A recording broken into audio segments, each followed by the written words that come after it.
menjawab pertanyaan yang pertama, yaitu peradaban Islam memiliki pengaruh besar terhadap perkembangan ilmu pengetahuan di dunia, terutama selama zaman keemasan Islam abad ke-8 hingga ke-14.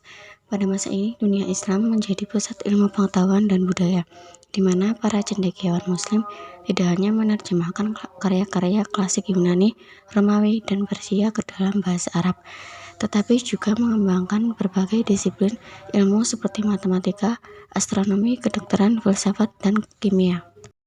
Beberapa contoh konkret pengaruh peradaban Islam terhadap perkembangan ilmu pengetahuan yaitu: yang pertama, matematika. Ilmuwan Muslim seperti Al-Khwarizmi mengembangkan aljabar dari bahasa Arab aljabar yang berarti pemulihan, yang menjadi dasar bagi cabang matematika modern. Al-Khwarizmi juga memperkenalkan konsep algoritma yang digunakan di seluruh bidang ilmu pengetahuan dan teknologi, termasuk dalam pemrograman komputer saat ini. Yang kedua yaitu kedokteran. Ibnu Sina Al-Faisina, seorang filsuf dan dokter Muslim, menulis The Canon of Medicine, Al-Qanun fi Al-Tib, yang menjadi referensi standar di Eropa selama berabad-abad. Ibnu Sina menggabungkan pengetahuan kedokteran Yunani, Persia, dan India, dan menyempurnakannya dengan penemuan-penemuan baru dalam diagnosa dan perawatan medis. Yang ketiga, astronomi.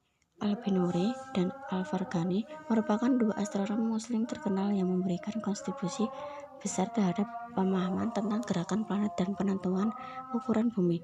Al-Biruni misalnya membuat perhitungan tentang keliling bumi dengan tingkat akurasi yang mengagumkan pada zamannya. Yang keempat, kimia. Jabir Ibn Hayyan dianggap sebagai bapak kimia modern. Ia menyempurnakan metode distilasi, kristalisasi, dan sublimasi, serta mengembangkan proses kimia yang digunakan dalam farmasi dan industri kimia modern. Ia juga berkontribusi dalam pengembangan alkemi yang kemudian berkembang menjadi ilmu kimia dan sebagainya. Yang kedua yaitu jahiliyah secara harfiah, berarti masa kebodohan atau ketidaktahuan, dan dalam konteks sejarah Islam, istilahnya merujuk pada periode sebelum datangnya Islam di semenanjung Arab. Masa jahiliyah menggambarkan keadaan masyarakat Arab yang jauh dari tuntunan wahyu Tuhan, baik dalam aspek sosial, moral, maupun spiritual. Periode ini sering dikaitkan dengan perilaku-perilaku yang dianggap tidak sesuai dengan nilai-nilai Islam, seperti kepercayaan pada politisme, penindasan sosial, serta ketidakadilan. Contoh dari perilaku jahiliyah pada masa sebelum Islam adalah: 1. Politisme dan penyembahan berhala. 2. Ketidakadilan terhadap perempuan. Yang ketiga, peperangan antar suku. 4. Perjudian dan mabuk-mabukan. 5. Perbudakan dan penindasan kaum lemah. Keberhasilan Nabi Muhammad SAW dalam dakwahnya di Madinah dipengaruhi oleh berbagai faktor, baik dari segi internal maupun eksternal. Beberapa faktor utama yang mendukung kesuksesan dakwah tersebut meliputi: pertama, kepemimpinan yang bijaksana yang adil. Nabi Muhammad SAW memiliki karakter kepemimpinan yang sangat kuat. Dengan sifatnya bijaksana, adil, dan penuh kasih sayang, beliau tidak hanya memimpin secara spiritual, tetapi juga memimpin politik dan sosial.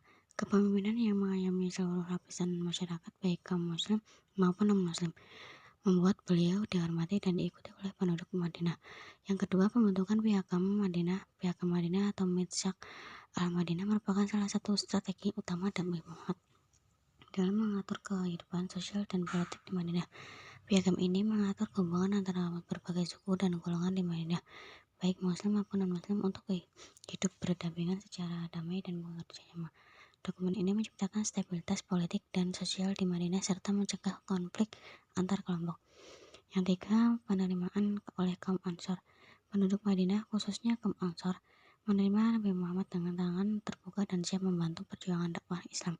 Mereka berkomitmen untuk melindungi Nabi Muhammad Islam dari segala ancaman eksternal. Dukungan dengan penuh kaum Ansor memperkuat posisi Nabi di Madinah dan menjadi landasan penting bagi perkembangan Islam. Yang keempat, kondisi sosial dan politik di Madinah. Sebelum kedatangan Nabi, Madinah dipenuhi konflik antar suku-suku besar seperti Aus dan Kharaj. Penduduk Madinah membutuhkan seorang pemimpin yang mampu mendamaikan mereka. Kedatangan Nabi Muhammad dianggap sebagai jawaban atas kebutuhan ini, karena beliau mampu menciptakan perdamaian dan mengatasi perpecahan yang telah berlangsung lama. Yang kelima, strategi dakwah dan fleksibel. Nabi Muhammad SAW menyesuaikan metode dakwahnya dengan situasi dan kondisi yang dihadapi. Di Madinah, beliau lebih fokus pada membangun masyarakat yang kuat dan terorganisir. Beberapa dengan dakwah di Mekah yang lebih bersifat menekankan pada aspek keimanan dan peneguhan akidah. Di Madinah, dakwah dilakukan melalui pendekatan yang lebih komprehensif, meliputi aspek sosial, politik, dan ekonomi. Yang keenam, kebijaksanaan dalam menjalin hubungan dengan non-muslim. Nabi Muhammad SAW tidak hanya berdakwah kepada umat Islam, tetapi juga menjaga hubungan baik dengan komunitas Yahudi dan Nasrani yang tinggal di Madinah. Melalui pihak Madinah, Nabi memberikan jaminan kebebasan beragama kepada mereka, serta mengajak mereka untuk bekerja sama dalam menjaga keamanan dan ketertiban kota. Kebijaksanaan ini membuat beliau dihormati oleh kalangan non-muslim. Yang ketujuh, kekuatan akhlak dan karakter pribadi. Akhlak mulia dan keteladanan Nabi Muhammad SAW memainkan peran besar yang menarik simpati banyak orang di Madinah. Sifat jujur, amanah, cerdas, dan tablik menyampaikan kebenaran membuat orang-orang yang berinteraksi dengannya kagum dan tertarik untuk memeluk Islam. 8. Pengorganisasian masyarakat yang efektif. Nabi Muhammad berhasil membentuk masyarakat yang terorganisir dan disiplin. Pembentukan Masjid Nabawi sebagai pusat kegiatan keagamaan, sosial, politik menjadi salah satu langkah strategi dalam menyatukan umat Islam. Masjid berfungsi sebagai tempat ibadah, musyawarah, serta pusat pendidikan peradaban Islam. 9. Peran Muhajirin dan solidaritas umat. Kaum Muhajirin atau para pengikut Nabi dari Makkah yang hijrah ke Madinah memainkan peran penting yang memperkuat dakwah di Madinah. Nabi Muhammad berhasil membangun solidaritas yang kuat dan Muhajirin Ansor melalui konsep persaudaraan ukhuwah Islamiyah. Kerjasama yang saling dukung dari antara kedua kelompok ini memperkokoh kekuatan umat Islam. Yang 10, kehendak Allah dan keimanan yang kuat. Faktor spiritual tidak dapat diabaikan. Kesuksesan dakwah Nabi Muhammad SAW di Madinah merupakan bagian dari takdir dan kehendak Allah. Keimanan yang kuat pada pertolongan Allah juga menjadi motivasi yang mendorong Nabi dan para pengikutnya untuk terus berjuang menyebarkan Islam meskipun menghadapi berbagai tantangan. Kesimpulan, keberhasilan dakwah Nabi Muhammad SAW di Madinah merupakan hasil dari perpaduan antara kepemimpinan yang bijaksana, strategi sosial, politik yang cermat, dukungan masyarakat, dan tentu saja kehendak Allah Subhanahu wa Ta'ala. Soal yang terakhir, yang keempat, yaitu jawabannya adalah setelah wafatnya Nabi Muhammad SAW, beberapa faktor menyebabkan perpecahan di kalangan umat Islam, diantaranya yang satu, suksesi kepemimpinan. Ketika Nabi Muhammad SAW wafat, tidak ada instruksi eksplisit mengenai siapa yang akan menggantikannya sebagai pemimpin umat Islam. Hal ini memicu perdebatan antara kaum Ansor dan Muhajirin serta menimbulkan perpecahan dalam memilih khalifah. Kaum Sunni percaya bahwa Abu Bakar adalah penerus yang sah, sementara kaum Syiah menganggap Ali bin Abi Thalib sebagai penerus yang ditunjuk oleh Nabi. Yang kedua, perbedaan penafsiran agama. Setelah Nabi wafat, berbagai penafsiran muncul terkait ajaran Islam, termasuk dalam hal fikih, hukum Islam, akidah, dan tafsir Al-Quran. Hal ini menyebabkan lahirnya berbagai mazhab dan aliran dalam Islam. Ketiga, kepentingan politik dan suku. Perpecahan politik antara kelompok-kelompok yang berbeda, misalnya antara suku Quraisy dan Ansor, serta ambisi kekuasaan dari beberapa pihak, memicu konflik dan memperdalam perpecahan.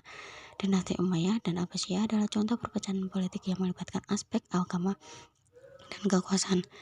4. Konflik sosial dan ekonomi. Setelah ekspansi wilayah Islam, berbagai kelompok sosial dan ekonomi memiliki kepentingan yang berbeda.